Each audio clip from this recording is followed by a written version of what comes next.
Hello and welcome to Good Morning Sri Lanka. Today is Wednesday, July 11th. I'm Indy and this is Mevang. Today we have a very interesting show. We'll be covering technology and sport. So I know a bit about technology, you know a lot about sports, so together you can know about it all.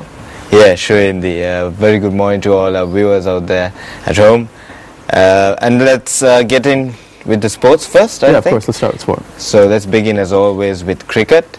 And the test series against Pakistan is in full swing. This is the fourth day and the visitors are 27 for the loss of 1 wicket. Sri Lanka has a lead of 111. So we're going to have a little chat with Brian Thomas, who's coming on the phone in a little while as well. But you know, they say at Nelson something is about to happen when the score is at 1-1-1. But when the lead was at 1-1-1, Thisara Perera got bowled out. So that was pretty interesting. But yes, we'll have Brian Thomas on the phone. Good morning, sir.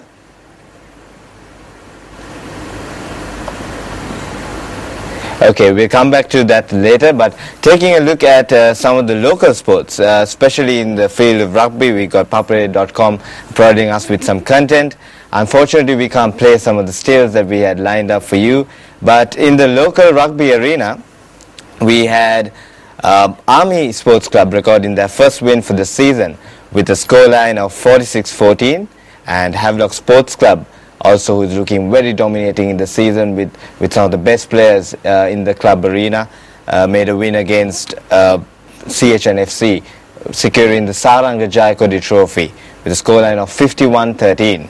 CRNFC versus Police, well, a lot of people expected CRNFC to come through as winners, but I think the Police lineup had more inclusions and they managed to win that match with a scoreline of 36-28. So now we have Brian online, Brian Thomas. Good morning, sir. How are you doing? Not too bad at all. Enjoying the cricket as usual. Yes, as well. And we're just talking about the Test cricket. I mean, with a lead of 111 and with just 2 days more to go, I see a potential win on the cards. What do you think? Well, basically, I would like to think the way that you think, but you've got to take into account that the wicket is playing a little bit easy. The ball is coming onto the bat quite nicely, and mind you, Sri Lanka low order really, in fact, flourished on the fact that the wicket was drier and stroke making was much easier, and that was evident with Thisara Perera scoring that superb 75, and also Nuwan Kolasekara scoring 33.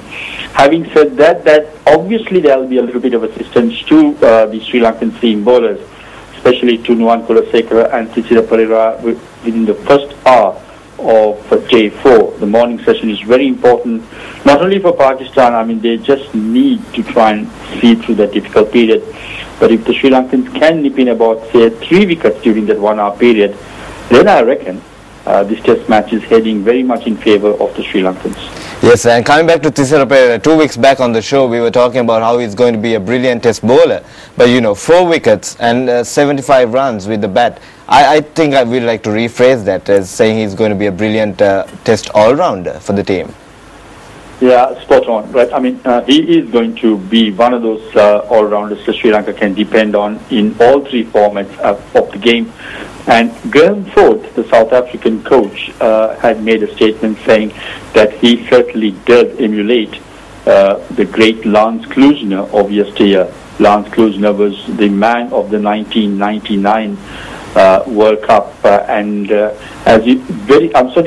2003 World Cup. That was Lance Klusener was the man of the series. I mean, Klusener was very similar to Thisara Perera, but just that the experts feel that Thisara Perera is a better bowler than Lance Klusener. So that augurs well, I reckon, for Sri Lanka to have such a great all-round in their side.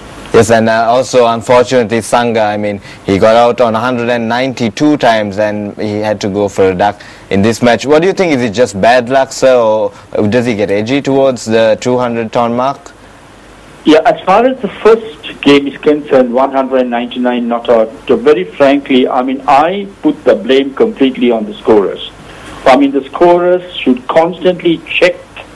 The ones who are operating the scoreboard should constantly check with the scorers. Now, they deprived of Sanga getting that double 100. I can tell that with a lot of commitment. I can afford to say this to you, and I put the blame actually on the people who were physically scoring in the scoreboard, because it is very important that the main scoreboard is updated.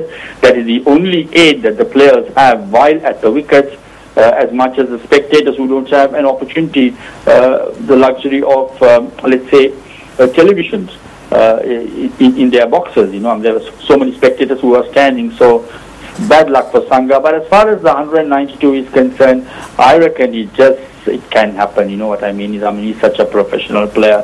He just danced down the track. I remember to Abdul Rahman, couldn't get to the pitch of the ball. The ball took the inside edge and lobbed into the safe hands of Azhar, who was fielding at short mid-wicket. So that was bad luck. But as far as the third dismissal was concerned, I mean, let's face it, that was a brilliant delivery from Junaid Khan. I mean, any batsman in the world would not have been able to negotiate that, because what happened was his pitch just outside the off jump, it swung in so very sharply, and Sangha was caught in no man's land. And mind you, he was not going in for a big shot. He was actually trying to play the swinging ball that he beat bat and pad. Now, that was absolutely brilliant. But all in all, you know, Kumar Sangakkara is one of the greatest batsmen in world cricket today. Most definitely, sir. Very interesting comments. That was Brian Thomas for you. Thanks a lot, sir, for being on the show. It's always lovely to have you. Thank you. Yeah, just before I wind up, just a reminder to all of you watching Good Morning Sri Lanka that Avishka Gunawardena will be my special guest on Friday when I host the show in which we take the third and the final test. We have a chat show for half an hour. I hope you'll join us then, though. Thank you. There you go, folks. You don't want to miss that session as well. So back to sports. I think we have a few. Just before I get into that, just like to ask, you're not too much into sports, are you? I grew up in America, so there was a completely different set of sports. Okay. But American football and baseball, it's a different... And I heard you were an oarsman. Yeah, I used to row as well. But that's because I couldn't play the American sports, because I was playing against like very large American people. I think that's one of the main reasons, especially in the field of rugby, in which we focus. We have this constant tendency that, you know, the players, there's always like a limit that we can reach because of our size and because of our build. So do you think Sri Lanka can be internationally competitive against, like, say, the likes of New Zealand or Australia? These are giant, scary people. Most definitely, in the sense that, you know, we have the potential to go there, but there are some, you know, natural restrictions in terms of size and all that. But then again, we need to increase our skill level as well. But especially in the Asia arena, I think we have quite a potential to reach up there. Yeah, and rugby is getting a major push now. Like, rugby is becoming a sort of national level sport. Yeah, and guess what? We have a lot of something a bit different to sports. We have ICT lined up. Yeah, so this is what I'm specialized in. So because I couldn't play the football or baseball, I got into computers. But we have a very interesting guest today. We have Yasa Sabiwikrama from the Computer Society of Sri Lanka and Alan Patterson, the CEO at the Australian Computer Society. So these two computer societies are coming together, and they're having a conference, a national IT conference, which is going on. It was yesterday and today. So we'll talk to them about some interesting, some job-related stuff if you're in the IT industry. Yeah, and we're just going to take a small break. When we are back, we'll be back with ICT. This is Good Morning Sri Lanka. Keep watching.